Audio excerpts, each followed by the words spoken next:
গোৱালপাৰা পঞ্চৰত্নত উচ্ছেদক লৈ ৰাজ্যৰ মাজত হাহাকাৰ।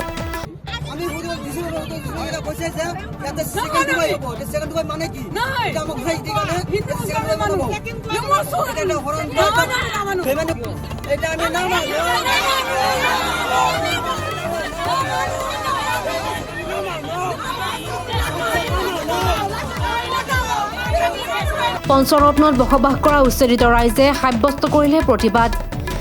মূল নায়ক হৈছে ৰহিম জিব্ৰান।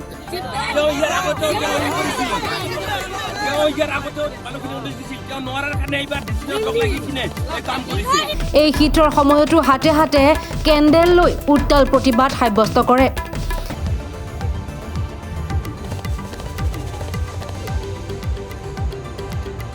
অমানৱীয় উচ্ছেদ বন্ধ কৰাৰ দাবী গোৱালপাৰা জিলা আমচুৰ। বন্ধ কৰিব লাগে, কাৰণ যিহেতু বৰ্তমান শীতৰ সময় আৰু অত্যন্ত ঠাণ্ডা, এই ঠাণ্ডাৰ সময়ত অমানৱীয় যদি উচ্ছেদ কৰা হয় নিশ্চিতভাৱে মহিলা শিশুসকলৰ অসুবিধাৰ সন্মুখীন হ'ব। গোৱালপাৰাৰ পঞ্চৰত্নত উচ্ছেদ অভিযান চলাই জিলা প্ৰশাসন আৰু বন বিভাগে। এই ক্ষেত্ৰত গোৱালপাৰা জিলা আমচুৰ সভাপতি আনিমুল হক চৌধুৰীৰ তীব্ৰ প্ৰতিক্ৰিয়া। আমাৰ দৃষ্টিগোচৰ হৈছে যে আজি গোৱালপাৰা জিলাৰ প্ৰশাসনে কিছুদিন আগতে গোৱালপাৰা চহৰৰ কাষতে পঞ্চৰত্নৰ অঞ্চলত নৈৰ কাষত থকা যিসকল ব্যক্তি তেওঁলোকক ইতিমধ্যে উচ্ছেদ কৰাৰ কাৰণে নটিচ জাৰি কৰিছে। গতিকে এই ক্ষেত্ৰত আজি আমি সদৌ অসম সংখ্যালঘু ছাত্ৰ সন্থাৰ আমচুৰ গোৱালপাৰা জিলা সমিতিয়ে গোৱালপাৰা বালিজনা চক্ৰৰ বিষয়া সন্মানীয় অমৰজ্যোতি নাথ ডাঙৰীয়াৰ সৈতে আলোচনাত মিলিত হৈছিলোঁ। আমি তেখেতক দাবী জনাইছোঁ যে অতি শীঘ্ৰে এই উচ্ছেদৰ জিতাননি উচ্ছেদ বন্ধ কৰিব লাগে, কাৰণ যিহেতু বৰ্তমান শীতৰ সময় আৰু অত্যন্ত ঠাণ্ডা, এই ঠাণ্ডাৰ সময়ত অমানৱীয় যদি উচ্ছেদ কৰা হয় নিশ্চিতভাৱে মহিলা শিশুসকলৰ অসুবিধাৰ সন্মুখীন হ'ব। আৰু পৰীক্ষাৰ বতৰ, এই পৰীক্ষাৰ সময়ত বহু ছাত্ৰ ছাত্ৰী ইতিমধ্যে তেওঁলোকে পৰীক্ষাৰ কাৰণে প্ৰিপাৰেশ্যন কৰি আছে। গতিকে এই সময়ত যদি কোনো ধৰণৰ উচ্ছেদ কৰা হয় তাৰ কাৰণে আমি দাবী জনাইছোঁ।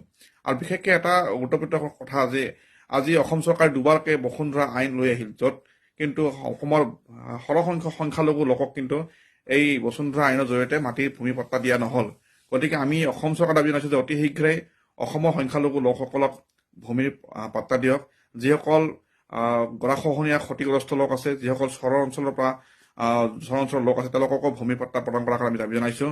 আৰু আমাৰ গোৱালপাৰাত যিহেতু পঞ্চৰত্ন আৰু হাছিলা বিলত ইতিমধ্যে উচ্ছেদৰ নটিচ জাৰি কৰিছে, এই উচ্ছেদ বন্ধ ৰখাৰ কাৰণে আমি অসম চৰকাৰ দাবী জনাইছোঁ। কাৰণ যিহেতু তেওঁলোকো অসমৰ বাসিন্দা, তেওঁলোকে আমাৰ চৰকাৰক ভোটদান কৰি আহিছে, ভোটাধিকাৰ হয়। গতিকে তেওঁলোকৰ অন্ন বস্ত্ৰ বাসস্থান দায়িত্ব কিন্তু অসম চৰকাৰৰে হয় আৰু আমাৰ প্ৰশাসনৰ হয়। গতিকে প্ৰশাসনে তেওঁলোকক পুনৰ সংস্থাপনৰ ব্যৱস্থা কৰক। যদি কোনোবা ঠাইত এই ধৰণৰ চৰকাৰী ভূমিত কোনোবা বসবাস কৰি আছে তেওঁলোককো পুনৰ সংস্থাপনৰ ব্যৱস্থা কৰিবলৈ আমি অসম চৰকাৰ দাবী জনাইছোঁ।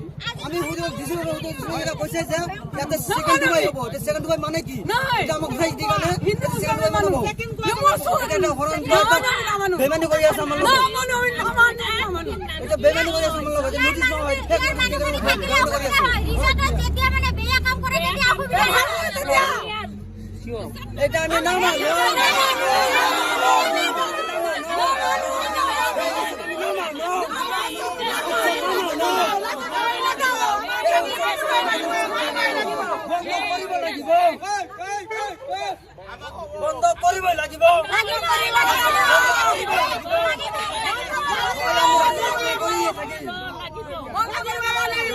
ইয়াৰে মূল নায়ক হৈছে ৰহিম জিব্ৰান। তেওঁ ইয়াৰ আগতেও মানুহখিনি উদ্দেশ দিছিল, তেওঁ নোৱাৰাৰ কাৰণে এইবাৰ ডিচিনত লগ লাগি কিনে এই কাম কৰিছে। ৰহিম জিব্ৰান মুৰ্দাবাদ।